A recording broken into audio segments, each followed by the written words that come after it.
बिस्मिल्लाहिर्रहमानिर्रहीम। बोलते कालम के साथ मैं आमिर रज़ा ख़ान। और एक अंदोनाक खबर है, और वो खबर हमारे लिए तो नहीं, हिंदू बरदरी के लिए है कि उनका भगवान डूब गया है। जी हाँ, उनकी गंगा माँ ने जो है उनके भगवान को डुबो दिया है। और ये मैं कोई गलत बयानी नहीं कर रहा हूँ, ये बिल्कुल सच है।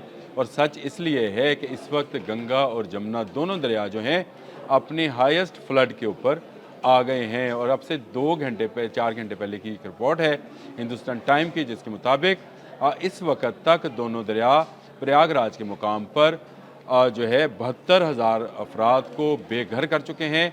सैकड़ों बोट्स जो हैं वो गुम हो गई हैं, और बहुत सारे मंदिर या तो गिर गए हैं और या उन पर उनके अंदर पानी चला गया है। और इसके अलावा वहाँ पर जो शिव की सबसे बड़ी मूर्ति है वो भी पानी में डूबने के करीब है, यानी उसके गले गले पानी आ गया है। और कुछ जगहों पर शिव की मूर्तियाँ डूब गई हैं, यानी उनका भगवान जो है शिव मिथोलॉजी के, हिंदू मिथोलॉजी के मुताबिक वो डूब गया है। और इस रिपोर्ट में बड़ी खौफनाक चीज़ें हैं। और एक चीज़ जो मुझे सबसे खौफनाक लगी वो ये कि हिंदुओं के मिथोलॉजी के मुताबिक इसमें एक तखलियाती एक तसव्वुराती दरिया भी है। जी हाँ, उसमें भी सैलाब आया हुआ है, और वो भी सैकड़ों लोगों की अब तक जान ले चुका है। वो तसव्वुराती दरिया क्या नाम क्या है ये भी मैंने आपके सामने रखना है। और वो दरिया इन दो दरियाओं के साथ मिलकर कहाँ पर तबाही ढा रहा है, वो कितना मुकद्दस मुकाम है, ये भी आपको इल्म में लाना है।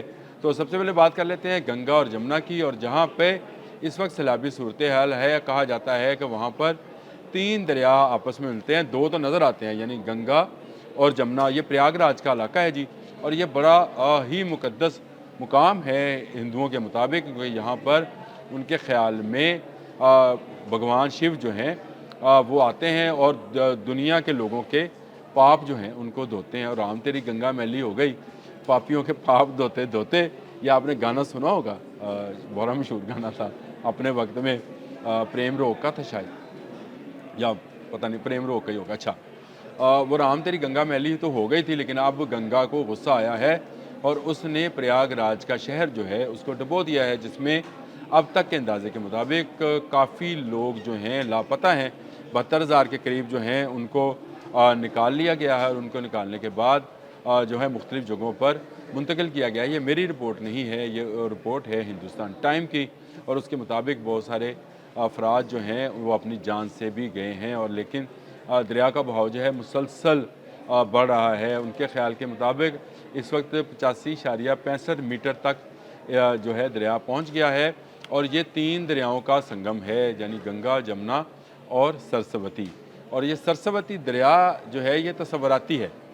ये बड़ी मज़े की चीज़ है कि ये कहते हैं कि प्रयागराज पर 3 दरिया आकर मिलते हैं, एक का नाम गंगा है, एक का नाम जमुना है। जमुना नदी जो है ये आपको पता है कि पंजाब से गुज़रती है, और उत्तर प्रदेश में से आकर और दिल्ली से के साथ होकर गुज़रती है। इसी तरह से गंगा है, और उसके बाद सरस्वती है। तो प्रयागराज वो जगह है जहाँ पर, जिसको तरावड़ी भी बोला जाता है, यानी 3 दरियाओं के बहने का शहर।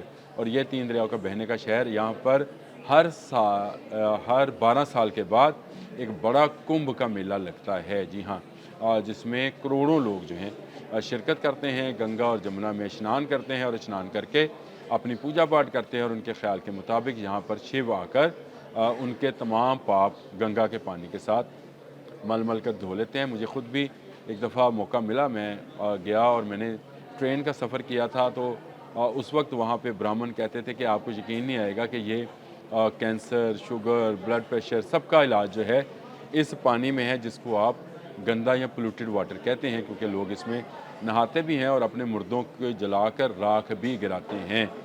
ये बड़ा उनका धार्मिक किस्म का स्थान है लफ्ज़ मुझे सीखने आ गए। धार्मिक किस्म का स्थान है जहाँ पर वो अपनी पूजा पाठ करते हैं। प्रयागराज की शोहरत दुनिया का सबसे बड़ा मजहबी इज्मा बता चुका। कुंभ का मेला यहाँ पे लगता है। फिर प्रयागराज में मुग़ल दौर और बरतानवी राज के अहम इमारतें भी मौजूद हैं यहाँ पर। अच्छा, ये प्रयागराज का पुराना नाम इलाहाबाद है, वैसे जहन में रखिएगा।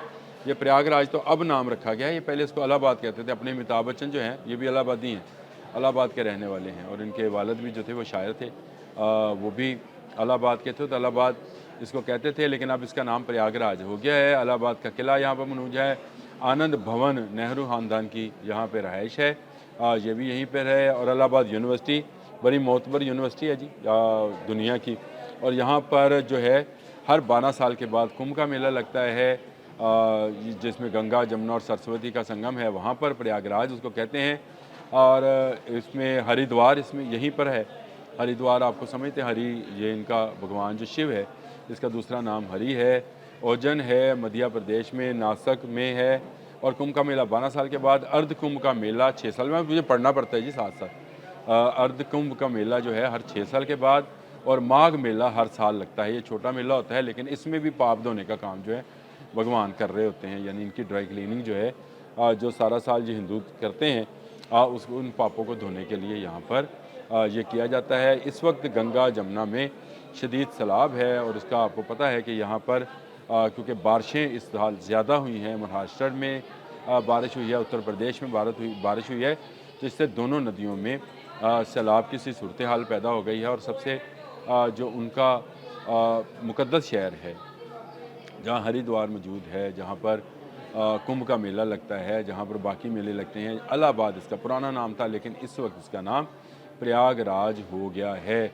और सरस्वती जो इनका तसव्वुराती मुक़द्दस दरिया है, वो भी यहाँ पर बहता है। और वैसे आपस की बात है, अगर आप स्टोरीज़ को पढ़ें नेट पर जाकर, तो आपको दिलचस्प सूरत हाल नज़र आएगी। वो कह रहे हैं गंगा और जमुना से ज़्यादा सैलाब जो है सरस्वती में है, और सरस्वती ज़्यादा नुकसान कर रही है। यानी ये तीनों मुक़द्दस दरिया हैं भारत के लिए, और तीनों के तीनों इस वक्त गज़ब ढा रहे हैं। और गज़ब क्यों ना ढाएँ, क्योंकि इनके पाप उनके पानी से ज़्यादा हो चुके हैं, जिसको धोना बड़ा मुश्किल है। क्योंकि ये अपने किए के इल्ज़ामात भी पाकिस्तान जैसे मुल्क पर लगाते हैं, जो हमेशा अपने दिफा में रहता है, और कभी उसने किसी दूसरे मुल्क में दौरंदाजी या मुदाखलत जो है नहीं की है। लेकिन जो इस वक्त हिंदुत्व की सोच है, वो ना सिर्फ पाकिस्तान के लिए ख़तरनाक है, बल्कि भारत में रहने वाले सिखों के लिए भी ख़तरनाक है, क्रिश्चियंस के लिए भी ख़तरनाक है। वहाँ पर रहने वाली एक बड़ी कसीर तादाद, जो पाकिस्तान से भी ज़्यादा मुसलमान भारत में मौजूद हैं, उनके लिए भी ख़तरनाक तर होती चली जा रही है। तो फिर गुस्सा क्यों ना आए, क्योंकि आप जितना मर्ज़ी गंगा में स्नान करके चले जाएँ,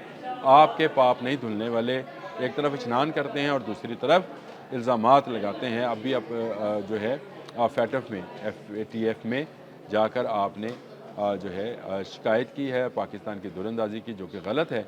और आपका हर ड्रामा जो है वो नाकाम हुआ जा रहा है, लेकिन आपके अपने दरिया जो हैं डूब रहे हैं। मैंने 2 दिन पहले भी एक सैलाब के ऊपर रिपोर्ट की थी, और मैंने आपको बताया था कि भारत में शदीद तरीन जो है सैलाब की सी सूरत हाल है, डैम बह रहे हैं। और अब भी देख लें गंगा, जमुना और सरस्वती फिर मैं मजाक नहीं उड़ाना चाहता, लेकिन उनका तसव्वुराती दरिया है, उसमें सैलाब है।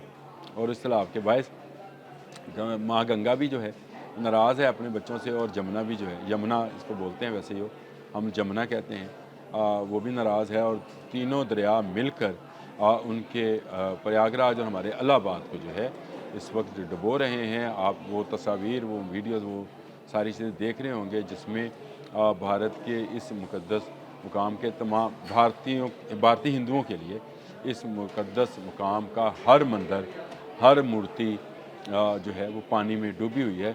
और भगवान की वो तस्वीर तो बड़ी शानदार है, जिसमें उन्होंने हाथ बांधे हुए कि माँ बस कर, यही होगा मतलब उसका, वो जो हाथ बांधे हुए हैं।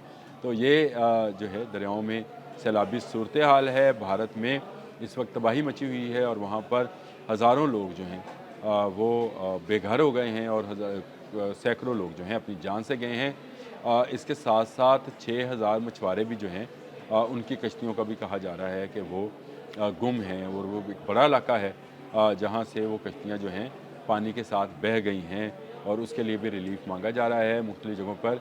इस हिसाब से मीटिंग है, और कहा जा रहा है कि इलेक्ट्रिसिटी का निज़ाम जो है वो भी दरम बरम हो गया है। पूरा शहर जो है अंधेरे में डूबा है, और इसके साथ साथ अगले आने वाले दिनों की वार्निंग भी दी जा रही है कि ये वार्निंग जो है, इससे लोगों को इस सैलाब से मज़ीद नुकसान होगा।